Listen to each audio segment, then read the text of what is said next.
আপু তুমি কি একবারের জন্য কুয়েত চলে গিয়েছো নাকি বেড়াতে গিয়েছো? আগে থেকে তো কোনো কিছুই জানাওনি, হুট করে এমন সিদ্ধান্ত।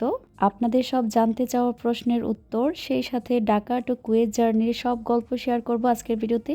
আশা করি আপনারা আমার পুরো ভিডিওটির সাথে থাকবেন। আসসালামু আলাইকুম, কেমন আছেন সবাই? আশা করছি আল্লাহর অশেষ রহমতে সবাই খুব খুব ভালো আছেন। আলহামদুলিল্লাহ আমরাও ভালো আছি। পুষ্প লাইফস্টাইলে নতুন আরও একটি ব্লগ দেখার জন্য আমি পুষ্প সবাইকে স্বাগত জানাচ্ছি। 16 বছর আগে স্বপ্ন 16 বছর পর পূর্ণ হতে যাচ্ছে, আর সেই গল্পগুলো নিয়ে আজকের ভিডিওটি সাজিয়েছি। ভিডিও শুরুতেই সবাইকে অনুরোধ করব, প্লিজ একটা লাইক দিয়ে ভিডিওটি কন্টিনিউ করবেন। আর কন্টিনিউ করলেই কিন্তু জানতে পারবেন আমরা কোথায় আছি এখন বর্তমানে।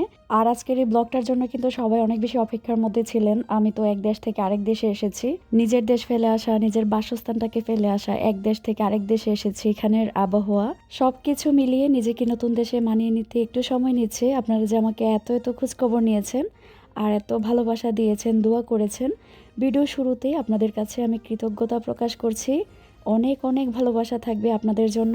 ভিডিও সম্পর্কে বলবো, সেই সাথে হঠাৎ করে কেন কুয়েত চলে আসলাম সেটাও জানাবো। হঠাৎ করে যদি বলি সেটা ভুল হবে। এটা হচ্ছে আমার 16 বছর আগের একটা স্বপ্ন। 16 বছর আগে আমি চেষ্টা করেছিলাম কুয়েত আসার জন্য। ভাগ্য যখন না থাকে তখন কিন্তু জোর করে কোনো কিছুই করা যায় না। এখন আল্লাহর পক্ষ থেকে রহমত এসেছে, আমরা কুয়েত যেতে পারবো, সেই জন্য হয়তো কুয়েত যাচ্ছি। আমরা কুয়েতের উদ্দেশ্যে রওনা দিয়েছি 26 তারিখ, বাসা থেকে বেলা 2:30টার দিকে রওনা দিয়েছি। এখন এয়ারপোর্টের উদ্দেশ্যে যাচ্ছি। আমার বাচ্চারা অনেক খুশি ছিল, তারা এক দেশ থেকে আরেক দেশে যাবে, ওদের বাবা যেখানে থাকে সেখানে ওরা থাকবে। আমার মন ভীষণ খারাপ ছিল, কারণ আমি আমার সংসারটাকে ফেলে যাচ্ছি। যারা আমরা একটু একটু করে সংসারটা গড়ে তুলি তারা জানি সংসারের প্রতি কতটা মায়া কাজ করে। মন খারাপের পাশাপাশি ছিল অন্যরকম একটা অনুভূতি, দেশ ছেড়ে বিদেশ যাচ্ছি, এই প্রথম আমি দেশের বাইরে যাচ্ছি। গত কয়েকদিন এত বেশি ব্যস্ততার মধ্যে দিনগুলো গিয়েছে, আপনাদের সাথে শেয়ার করতে পারিনি। আমি চেয়েছিলাম আপনাদের সাথে শেয়ার করার জন্য, আবার ভেবেছি আপনাদের একটা সারপ্রাইজ দিই, আগে থেকে কিছু না জানাই। আমি যখন যাব আপনারা জানতে পারবেন। আমার পরিবারের ছোট বড় সব গল্পই আপনাদের সাথে শেয়ার করার চেষ্টা করি। আপনাদের খেয়াল আছে কিনা, আপনাদের ভাইয়া যখন দেশে এসেছিল আমি বলেছিলাম আমার স্বপ্ন পূরণ হতে যাচ্ছে, আর সেই স্বপ্নটাই হচ্ছে এটা যে আমরা কুয়েতে যাচ্ছি। আর সেই ভিডিওটা দেখে আমার যারা চালাক চালাক আপুরা আছেন তারা কিন্তু বুঝে গিয়েছিলেন, আপু তুমি মনে হয় ভাইয়ার কাছে চলে যাবে। আপনাদের ভাইয়াকে যে এই জায়গাটাতে কতবার বিদায় দিয়েছি, যারা প্রবাসে যায় তারাই জানে এই জায়গাটা থেকে বিদায় দিতে কতটা যে কষ্ট লাগে। এই প্রথম তার সাথে আমরা এয়ারপোর্টের ভিতরে একসাথে যাচ্ছি, খুব বেশি ভালো লাগছিল, আবার অনেক বেশি মন খারাপও লাগছিল আমার বাসাটার জন্য। আপনজন ফেলে অনেক দূরে চলে যাচ্ছি, পুরো একটা সংসারকে ভেঙে নতুন একটা জায়গায় সংসার গড়তে যাচ্ছি। আমাদের মোট কার্টুন হয়েছিল 11টার মতো, একসাথে এতগুলো ব্যাগ ক্যারি করা সম্ভব ছিল না, সেই জন্য এয়ারপোর্টে যারা কর্মরত থাকে তাদের দায়িত্বে দিয়ে দিয়েছিলাম। বোর্ডিং এর পর ওনারা লাগেজগুলো বেল্টে দিয়ে দিবে, সেজন্য কিন্তু ওনাদের চার্জ দিতে হবে। আর আমাদের এক পাশে বসে আপনাদের ভাইয়া চলে গিয়েছিল বোর্ডিং এর জন্য। ফ্লাইট হওয়ার 3 ঘন্টা আগে এয়ারপোর্টের ভিতরে প্রবেশ করতে হয়, কারণ এয়ারপোর্টের ভিতরে অনেক জরুরি কাজ থাকে, যেমন বোর্ডিং পাস, তারপর ইমিগ্রেশন। এই যে লাইনটা দেখছেন এটা কিন্তু বিভিন্ন দেশের যাত্রীদের জন্য, যে যে দেশে যাবে সেটার জন্য একটা লাইন থাকে। আমরা যেহেতু 6 জন, আমাদের সময়টা একটু বেশি লেগেছিল। তারপর আমরা ইমিগ্রেশনের জন্য চলে গেলাম। আমরা যেহেতু প্রথমবার দেশের বাইরে যাচ্ছিলাম, আর এটা হচ্ছে ফ্যামিলি ভিসা, সব জায়গাতে আমার একটু টেনশন হচ্ছিল সব ঠিকঠাকভাবে হবে কিনা। তো আলহামদুলিল্লাহ ইমিগ্রেশনের কাজ শেষ করে আমরা বিমানের উদ্দেশ্যে রওনা দিচ্ছি। এই প্রথম এয়ারপোর্টের ভিতরে ঢুকলাম, পরিবেশটা খুব সুন্দর ছিল। আর সামনে গিয়ে দেখি আমাদের বিমান দাঁড়িয়ে আছে। বিমানের জন্য আমরা যে জায়গাটাতে অপেক্ষায় থাকবো সেখানে ঢোকার আগেও একটা চেকিং ছিল, যেমন পুরুষ মানুষের মোবাইল থেকে শুরু করে জুতা খোলা, বেল্ট খোলা, আমার পার্স দিয়ে দেওয়া। আসলে ওই জায়গাগুলোতে তো ভিডিও করা যায় না, সেগুলো আর আপনাদের সাথে শেয়ার করতে পারলাম না। আর আমার এই ভিডিওর অংশটা দেখে অনেকেই কিন্তু গতকালকে ভেবে নিয়েছিলেন আমি হয়তো দেশে চলে এসেছি। না, আমি এখনো দেশে আসিনি, আমি কুয়েতে আছি আপনাদের ভাইয়ার সাথে। বাঁচি মরি সবাই একসাথেই থাকবো। যখন দেশে আসবো ইনশাল্লাহ আপনাদের সাথে তো অবশ্যই শেয়ার করব। আর এই যে দেখুন আমাদের বিমান দাঁড়িয়ে আছে, আর এটা হচ্ছে বাংলাদেশ এয়ারলাইন্স বোয়িং 777। অনেক বড় একটা বিমান, মনে হয় 300-350 যাত্রী ধরে এটাতে। এয়ারপোর্টের ভিতরের অংশটা আপনাদের একটু দেখাই, এতদিন হয়তো বাহিরের অংশটা দেখিয়েছি, আজকে প্রথম এই জায়গায় আসতে পেরেছি। সবকিছুর জন্য আলহামদুলিল্লাহ, আল্লাহ চেয়েছেন বলেই এতটুকু আসতে পেরেছি।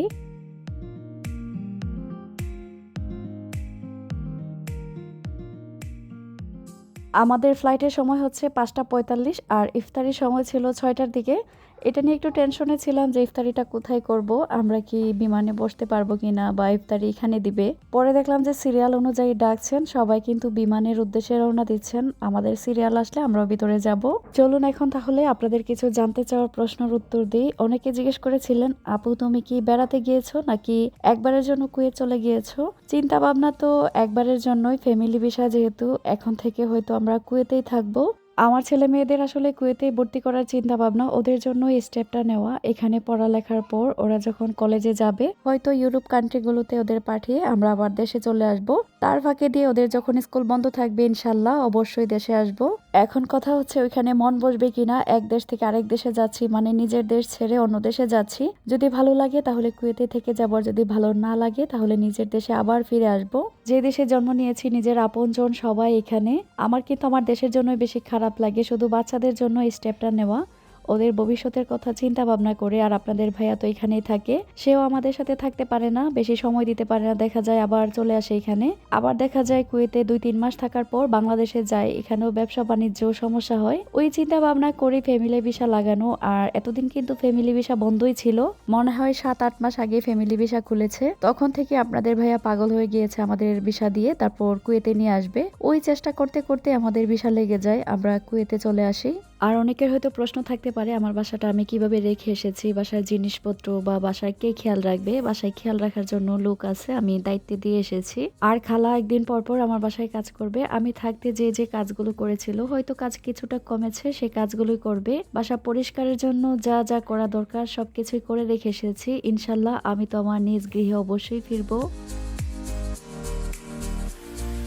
ইফতারির ঠিক 15-20 মিনিট আগে আমরা বিমানের ভিতরে প্রবেশ করি। আর আমাদের সিটটা একদম মিডলে পড়েছিল। খুব করে চেয়েছিলাম যে জানালার পাশে সিটগুলো পড়ুক, তাহলে বাহিরের দৃশ্যটা দেখা যাবে। আমার বাচ্চারা তো খুব পাগল ছিল, কিন্তু বিমানের যেখানে সিট পড়ে সেখানেই বসতে হয়। আমাদের সিটগুলো মধ্যে পড়েছিল। 20 থেকে শুরু করে 25-26 এই সিটগুলো সম্ভবত আমাদের ছিল। সিটের সামনে একটা ডিরেকশন বই দেওয়া ছিল, যেমন আমরা কিভাবে সিট বেল্টগুলো বাঁধতে পারবো, তার সাথে যদি কোনো বিমানের দুর্ঘটনার সম্ভাবনা হয় বা অক্সিজেনের কমতি পড়ে সেটা দেখে যাতে আমরা বুঝতে পারি। আর প্রত্যেকটা চেয়ারের সামনে একটা করে টিভি দেওয়া আছে যাত্রীদের জন্য। যেহেতু লং জার্নি 5 থেকে 6 ঘন্টার, আমাদের বিমানটা কোথায় আছে সেটার অবস্থান জানতে পারবো। তার পাশাপাশি টিভিতে যার যেটা দেখার ইচ্ছা সেটাও দেখতে পারবে। আয়েশা মনিকে দেখুন খুশি হওয়ার পাশাপাশি কিন্তু মনও খারাপ ছিল, সে তার বান্ধবীদের রেখে বিদেশে চলে যাচ্ছে। আমাদের বিমান ফ্লাইট করার সময় ছিল 5টা 45 মিনিটে। বিমান ফ্লাই করার সময় আর ইফতারির সময়টা এক সময় হয়ে যাওয়ার কারণে ইফতারিটা আগে দিয়ে দিয়েছে, তারপর ইফতারি করার 5 মিনিট পর বিমান ফ্লাই করেছে। আর এখানে দেখুন কি কি ইফতারি দিয়েছে, 2টা খেজুর, 2টা পেঁয়াজু, 2টা চিকেনের পিস, তারপর একটা আপেল, একটা জুস, একটা ছোট পানির বোতল। আর হ্যাঁ, এটার মধ্যে ছোলা বুট ছিল। আসলে শুকনা শুকনা খাবারগুলো খুব ঠান্ডা ছিল। সারাদিন রোজা রেখে খাবারটা একটু ভালো লাগেনি, তারপরও পেটে খিদা ছিল, অল্প একটু খেয়েছি। আয়েশা ছোট হলো, ওরও কিন্তু একটা ফুল টিকিট ছিল, ওকেও সমানভাবে খাবার দিয়েছে। ও তো বাকি খাবারগুলো একদমই খায়নি, বসে বসে শুধু আপেলটাই খেয়েছে। তারপর আমরা ইফতারি করে নিলাম। বসার সিটের ঠিক সামনে কিন্তু ছোট্ট করে একটা টেবিল দেওয়া থাকে এই খাবারগুলো রেখে খাওয়ার জন্য।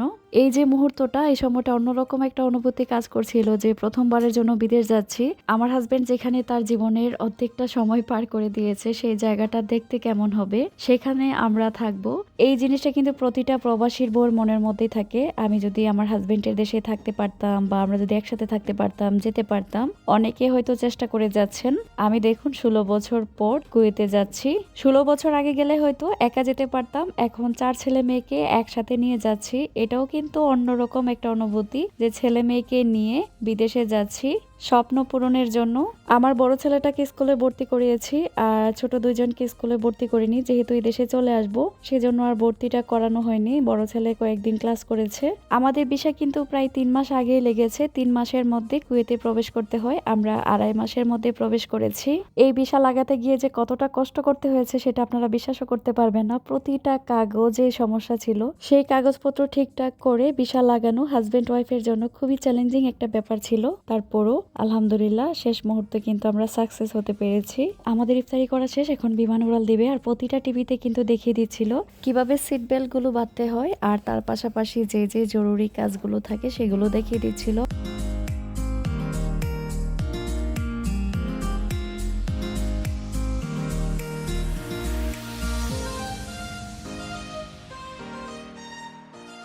চলে এসেছে সেই মুহূর্তটা, বাংলাদেশ ছেড়ে চলে যাওয়ার। এই সময়টা অনেক বেশি খারাপ লেগেছিল। নিজের বাসাটাকে ফেলে চলে যাচ্ছি, ইনশাল্লাহ বেঁচে থাকলে আবার এই দেশে ফিরে আসব। বিমানটা বাহিরের অংশ থেকে একটু দেখায়, যারা বাইরে থেকে ভিডিওগুলো করেছিল আমার কাছে পাঠিয়েছিল, সেটাও এখানে অ্যাড করে দিয়েছি। এই বিমানটা দেখে নিজের কাছে বেশি খারাপ লাগছিল, যেটার ভিতরে আমি ছিলাম। আমি আমার দেশ ছেড়ে এত দূরে চলে এসেছি।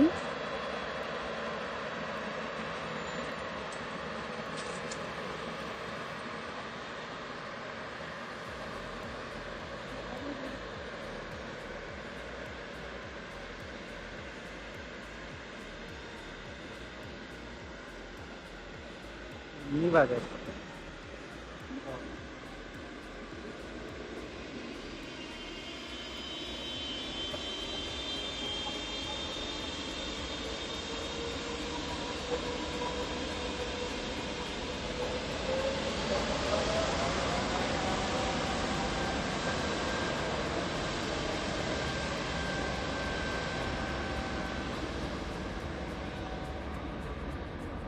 বিমান উপরে ওঠার কিছুক্ষণ পর লাইটগুলো বন্ধ করে দেওয়া হয়। পুরো অন্ধকারই ছিল। প্রায় 5 থেকে 6 ঘন্টার জার্নি।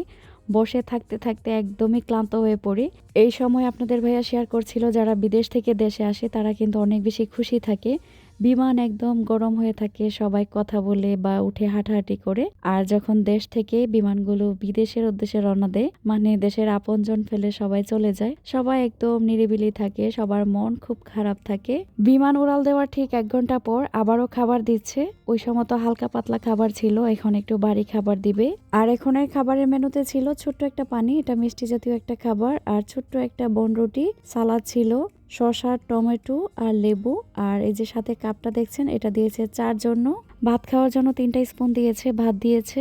আর এখানে 2টা ব্যবস্থা আছে, কেউ যদি চিকেন খেতে চায় তাহলে চিকেন নিতে পারবে, আবার কেউ বিফ খেতে চাইলে বিফও নিতে পারবে। আমার ছেলেরা বিফ নিয়েছে, আমি বিফ নিয়েছি। আর বাবা মেয়ে নিয়েছে চিকেন, আর সাথে কোল্ড ড্রিঙ্কস ছিল। আর ভাতের সাথে একটা সবজি ছিল, সবজিটা খেতে একটু ভালো লাগেনি, বিফটা মোটামুটি ছিল।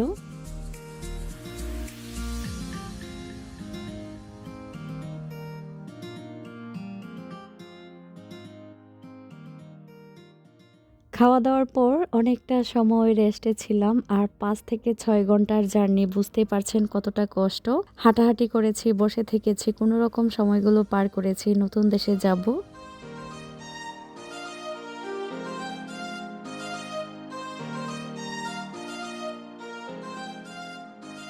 খাওয়া দাওয়ার পর বাথরুমের পাশাপাশি আমি কিন্তু আয়েশার ড্রাইপারও চেঞ্জ করেছি, ওকে ড্রাইপার পরে নিয়ে গিয়েছিলাম। তো এক্সট্রা ড্রাইপার আর নিয়ে যাইনি, তারপর বিমানের ভিতরে ড্রাইপার থাকে বাচ্চাদের জন্য, সেখান থেকে নিয়ে পরিয়েছি। এই কথাটা বলার কারণ হচ্ছে, যারা বিমানে জার্নি করেন ছোট বাচ্চা নিয়ে, এগুলো কিন্তু বিমানে খোঁজ করলে পেয়ে যাবেন। লাস্ট মুহূর্তে এসে ভিডিওগুলো আর ধারণ করতে পারিনি, কারণ আমার মোবাইলের চার্জ শেষ হয়ে গিয়েছিল। তারপর এই যে দেখুন, আলহামদুলিল্লাহ আমরা কুয়েতের এয়ারপোর্টে আছি এখন। আপনাদের ভাইয়ার মোবাইল দিয়ে এই ভিডিওগুলো করেছিলাম, সেই জন্য একটু দেখাতে পারছি। নতুন দেশ, নতুন জায়গা, নতুন মানুষজন। এখানেও কিছু কাগজপত্রের ব্যাপার ছিল, সেগুলোর কাজ শেষ করে তারপর মালের জন্য একটু সময় অপেক্ষা করতে হয়েছিল। তারপর আমরা বাসার জন্য রওনা দিলাম। এয়ারপোর্টে আমাদের জন্য গাড়ি নিয়ে এসেছিল, আর মাল কিন্তু আলাদা করে গাড়িতে যাবে। গাড়ি কিন্তু আমাদেরই, বিদেশে নর্মালি সবারই একটা একটা করে গাড়ি থাকে। এই প্রথম আমার হাজবেন্ডকে দেখছি সে ড্রাইভ করছে, মানে নতুন দেশের নতুন কিছুর সাথে পরিচিত হলাম। বারবার জিজ্ঞেস করছিলাম, তুমি কি আসলে গাড়ি ড্রাইভ করতে পারো? কি সুন্দর করে ড্রাইভ করছে। যাই হোক, আজকের জন্য তাহলে এখানেই বিদায় নিচ্ছি। ততদিন পর্যন্ত আপনারা সবাই ভালো থাকবেন। আমাদের জন্য অবশ্যই দোয়া করবেন, যাতে আমরা ভালো থাকি, সুস্থ থাকি। আর যদি ভালো থাকি, সুস্থ থাকি, ইনশাল্লাহ নতুন আরো একটি ভিডিও নিয়ে আপনাদের মাঝে হাজির হব। আল্লাহ হাফেজ, আসসালামু আলাইকুম।